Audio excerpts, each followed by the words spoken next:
It's interesting how people can underestimate the impact of their actions.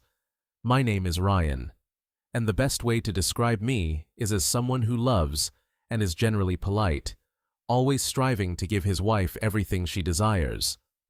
It took me 2 marriages to realize that being reserved and giving your all to the person you love can lead to contempt and disrespect. I won't let that happen again. These entitled women believe they can do something secretly without their partners finding out, thinking that as long as they're not caught, everything's fine. They try to hide their guilt in various ways until they eventually get caught. Then, they suddenly feel remorse and explain that they didn't want their spouse to find out and get hurt. Do they even hear themselves talking? What should we think when they claim they never intended for us to discover their actions? It's like they're admitting they did something behind our backs and are only sorry they got caught. That's quite an insult.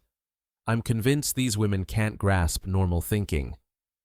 Sandy and I met after we both ended dysfunctional relationships. She had spent 3 years with her boyfriend Billy, who left her for a younger, more attractive girl. Sandy was left heartbroken and with low self-esteem because the man she loved dumped her. She never really got over Billy, and that always bothered me to some extent. I'm Ryan, and I'm 6 years older than Sandy. I was married for 5 years to an incredibly attractive, seductive woman who made my world spin. I was deeply in love with her and expected to spend my life with my ex-wife, Charlotte. However, she had affairs behind my back during a time when I was completely infatuated with her. It took me a year to discover her infidelity, and it hurt me deeply. I left her and swore I'd never allow it to happen again. Afterward, I realized that trust would be an issue for me in any new relationship. Sandy and I were aware of each other's past baggage. I helped Sandy overcome her self-esteem issues as she worked hard to improve her body and appearance. She devoted her free time to shopping for new clothes, spending hours at the beauty salon, and playing tennis. With my support, she transformed into a confident, attractive woman. In return, Sandy, knowing my history, helped me overcome my confidence issues. She always reassured me that I was her one and only love, and how fortunate she felt to have found me. Every day, she expressed her love for me and ensured all my desires were fulfilled. Our life was still vibrant, and we were at least 4 times a week. We continued to share kisses and cuddles on the couch, and our love for each other remained strong. We even began discussing the possibility of having children. We truly felt like soulmates. Life seemed great, or at least that's what I believed. A week after celebrating our 6th anniversary, my life took an unexpected turn. I spotted my wife wearing a dress I hadn't seen before, and she looked stunning, which was unusual for a typical late weekday morning. To clarify, I wasn't secretly watching my wife, but we have a home video surveillance system that I occasionally check when I'm feeling bored at work. I find solace in watching our dog, Brandy, my little dachshund, especially after enduring my stressful job as a bond broker. However, on that particular morning, when I saw the live video feed, I grew curious. There she was, the love of my life, dressed in a very short, alluring red dress and extremely high heels. Her hair was perfectly done, and her makeup looked flawless. It had been years since I'd seen her look this attractive, and it made me feel uneasy and anxious. So I decided to call my wife and inquire about her plans. I dialed her number on my cell phone. "Hey babe, just sitting here thinking about you. How's your day going? Tennis today? Hey honey, I miss you. I don't have anything scheduled for today. No tennis because Kara hurt her ankle, so I've decided to take the day off. Oh, that's unfortunate. I know how much you enjoy playing tennis. So what's on your agenda then?" "Well, I'm not entirely sure. I haven't made any specific plans. Perhaps I'll head to the gym. Would you be interested in meeting for lunch? I can swing by the house and pick you up. That's very considerate, babe. But not today. I'm feeling a bit bloated, and I'm not particularly hungry right now. I'll simply have a protein shake at the gym. I'll see you tonight. I love you, baby. 2 didn't say my usual, I love you when we parted ways.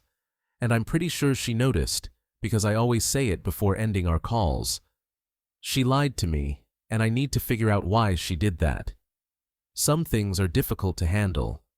Even though I trusted Sandy after all these years, I had a GPS tracker in her car that I rarely used.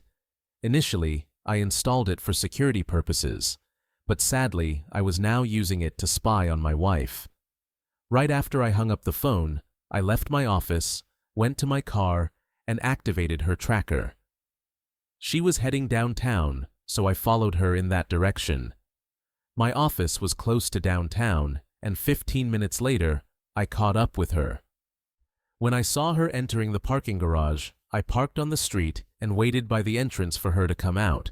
5 minutes later, my lovely wife, wearing high heels and a dress, was heading towards Fellini's, an upscale restaurant. I stood there, my stomach in knots, hoping I wasn't being deceived by another woman. When I saw her waving to a man in front of the restaurant, I knew I was in trouble. I moved closer, trying to stay out of sight, and witnessed him greet her with a kiss. They exchanged a few words, and he took her hand as they entered the restaurant. I quickly crossed the street and peered through the window. As they stood in front of the hostess, their arms around each other, I noticed Sandy leaning affectionately on his shoulder. Tears welled up in my eyes, but soon anger overcame me. I wiped my eyes, took out my phone, and started taking some pictures through the window. While I was snapping pictures, I saw him turn to Sandy and kiss her passionately. I captured some photos, just as she responded with an equally passionate kiss. The pain in my heart and the anger in my head pushed me down a dark road. I couldn't decide what to do before the hostess showed them to their table. I felt my blood boil when I realized the man was Billy, her ex-boyfriend. The guy who had broken her heart and caused her so much pain. She knew how much I disliked him, and that I'd made it clear she should never speak to him again. She clearly didn't respect my wishes. My anger got the better of me when I realized that in just the past hour she had lied to me, dressed provocatively to meet her ex, kissed him passionately, and was spending the whole day with him. That kind of disrespect and humiliation was unacceptable, and I couldn't put up with it any longer. The promise I'd made to myself after my last marriage prevented me from being patient and accepting such disrespect. It was over, and all that was left was to hear more lies and excuses from my soon-to-be ex-wife. Still seething with anger, I drove back to the office and finished the day at my desk, trying to understand how this could have happened again. After wallowing in self-pity for the next 5 hours, I headed home, already planning my next move. I wondered if Sandy would come clean about her day, or if she'd continued to deceive me, which would make my final decision easier. With great effort, I managed to control my anger and drove home to confront the end of my marriage. As I pulled into my driveway, tears welled up as I mourned the loss of the woman I once loved and respected.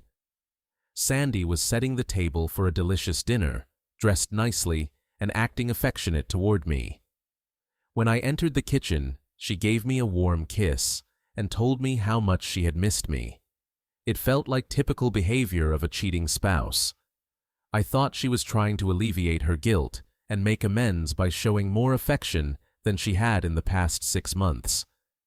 No matter how hard I tried to act normal, it was clear it wasn't working. When she looked at me and asked, "Honey, are you okay? Did anything happen?" I poured myself a generous glass of Mr. Daniels, attempted a smile, and tried to relax as I said, "I'm fine. It's just been a busy day. Let me freshen up for dinner, and I'll be down in a bit."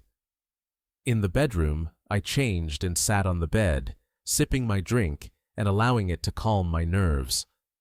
After regaining composure, I went back down to the kitchen and found my beautiful wife in high spirits with dinner laid out on the table. She seemed content with the day she'd spent with her boyfriend. We sat together, and I initiated a conversation. "This is a lovely dinner, Sandy. And you look stunning today." "Thank you." "I love you, honey, and I love cooking for you," she replied with a satisfied smile. We sat in an uncomfortable silence for a few minutes. While eating, I noticed Sandy glancing at me, curious about what was bothering me. Did she feel guilty? Would she finally tell me the truth about her day? I was about to find out in the next few minutes. "So, tell me about your day and what you did," I asked, trying to keep my tone non-threatening. "Well, after you called, I went to the gym for a couple of hours, had a protein bar, and then returned home to prepare dinner for you." "It was a pretty uneventful day," she said in response.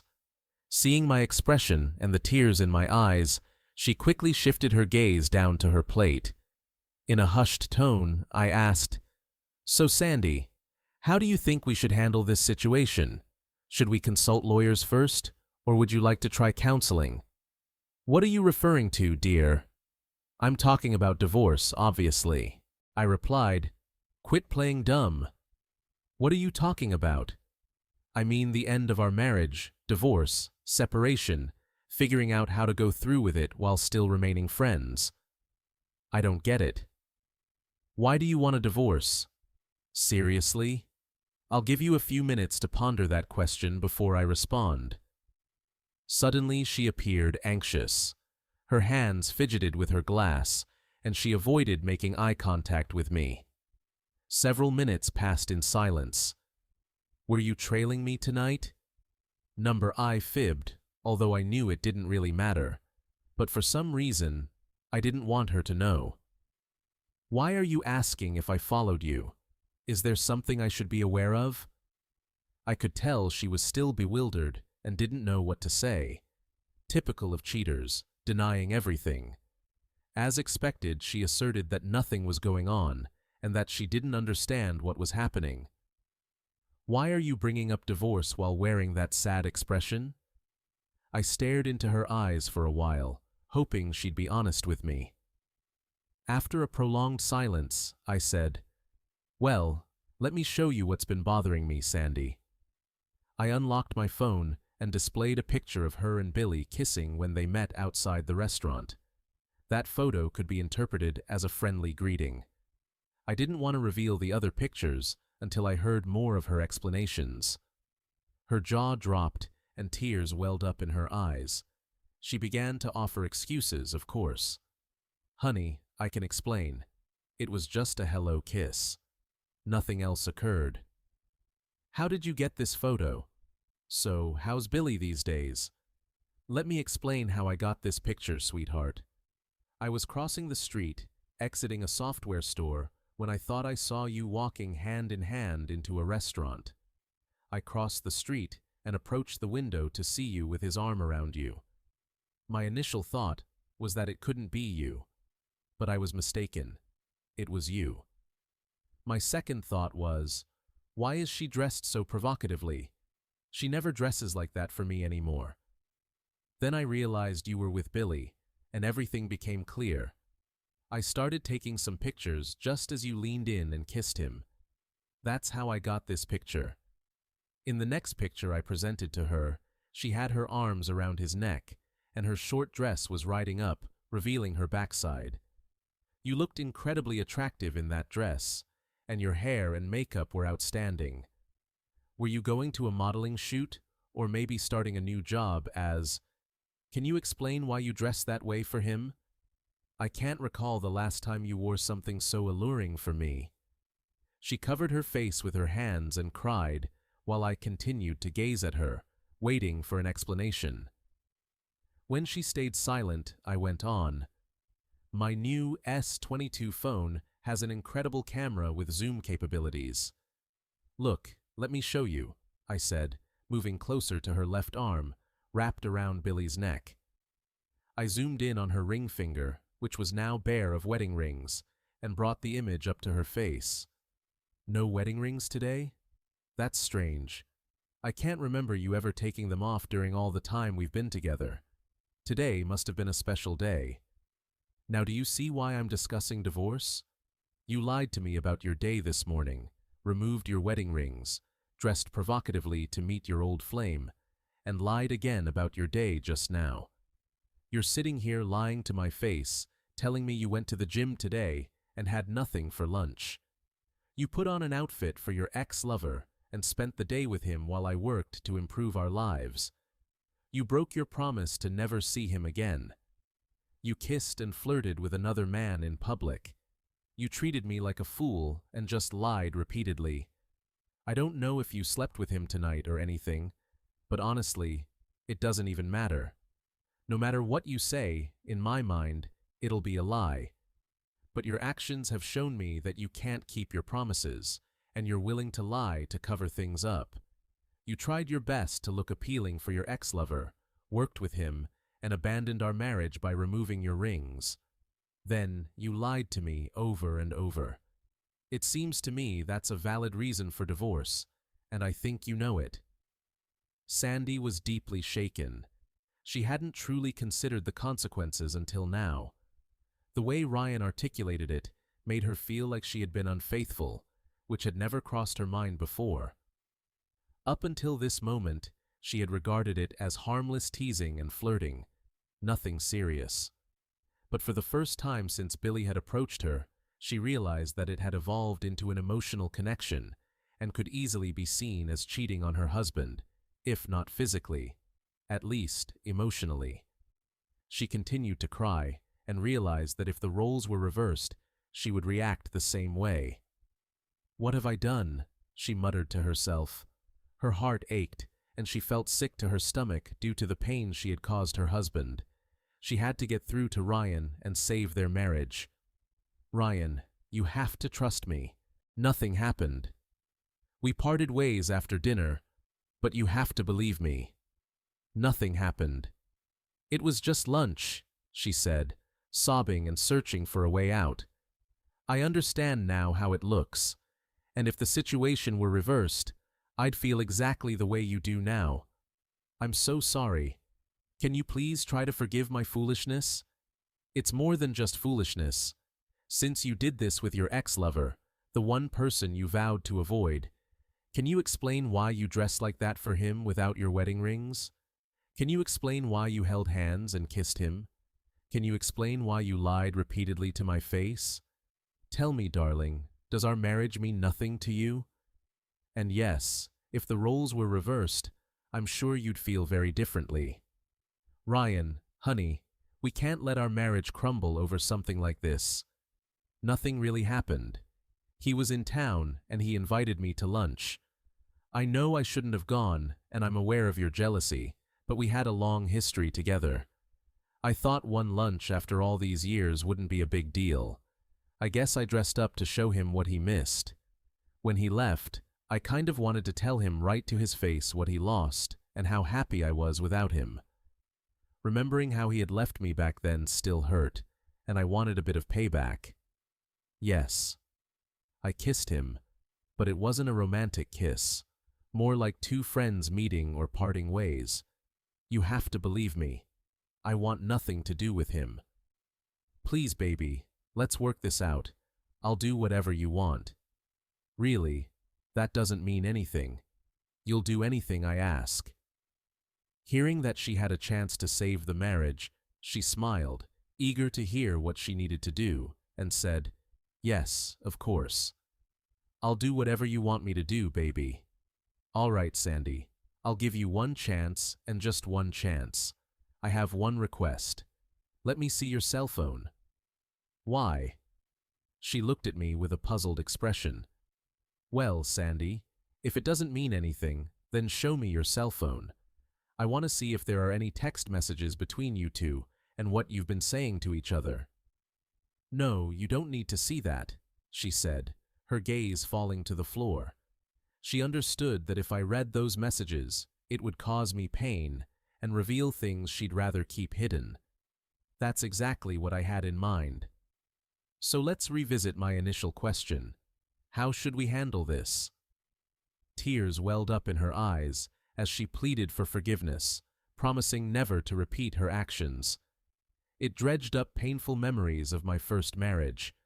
I couldn't believe I was reliving that nightmare. This time, I wasn't going to accept all the lies and let things continue. Wait, please, just wait. Ryan, if I give you the phone, will you promise to give me another chance? You have to know that I love you, and I've never cheated on you before. I might have gotten caught up in a foolish online relationship, and, yes, with my ex-lover, but I was acting foolishly like a teenage girl. The flirting and compliments were flattering, and it boosted my ego. I know how childish that sounds. If I hand you the phone, can you promise to give me another chance? I can't do that, Sandy, but I promise you, if you don't give me the phone, our relationship is over. My next step will be to call Mark Wilson, the attorney I've already spoken to, and have him prepare the divorce papers this week. Can we work on this? I want to be as transparent and open as you are. My issue is that I never want to hurt anyone and will avoid it if possible. Now I see that not being honest is actually worse. Well, honesty and transparency were the only things that could have salvaged this marriage. But you weren't forthright and candid until you had no other choice. The fact that you refused to let me read your text messages until you realized you had no alternative sealed your fate. Tears streamed down her face as she sat there, fully aware of how those messages exposed her dishonesty and lack of trust. She knew I wouldn't accept it, and eventually realized that her emotional relationship with another man was just as damaging as a physical affair. She vowed never to make such a mistake again. Sadly, our once happy marriage came to an end. We signed the divorce papers, and 3 months later, we were officially divorced. We sold the house, divided our assets, and parted as friends. No reconciliation, no vendettas or bitterness. All that remained were the smoldering ruins of a once happy marriage, destroyed by deceit, lies, and a loss of trust. I continued to date, but after being burned twice, marriage was not in my future. Sandy and Billy got together, and 2 months later, Sandy became pregnant. Billy abandoned Sandy as soon as he learned about the pregnancy, instructing her to handle it because he wasn't ready for children. The next day, Billy vanished, leaving Sandy holding the baby. According to her sister Debbie, Sandy was a mere shadow of her former self. Her self-esteem had once again been shattered. Sandy remained in a perpetual state of depression, especially when she lost her baby due to a violent fall down a long flight of stairs in her apartment. Her life had gone from paradise to sheer hell, all because of her vanity and selfishness. She simply couldn't forgive herself for ruining our once happy marriage and losing my love and respect. Trust, loyalty, and respect. You violate one, and you lose them all.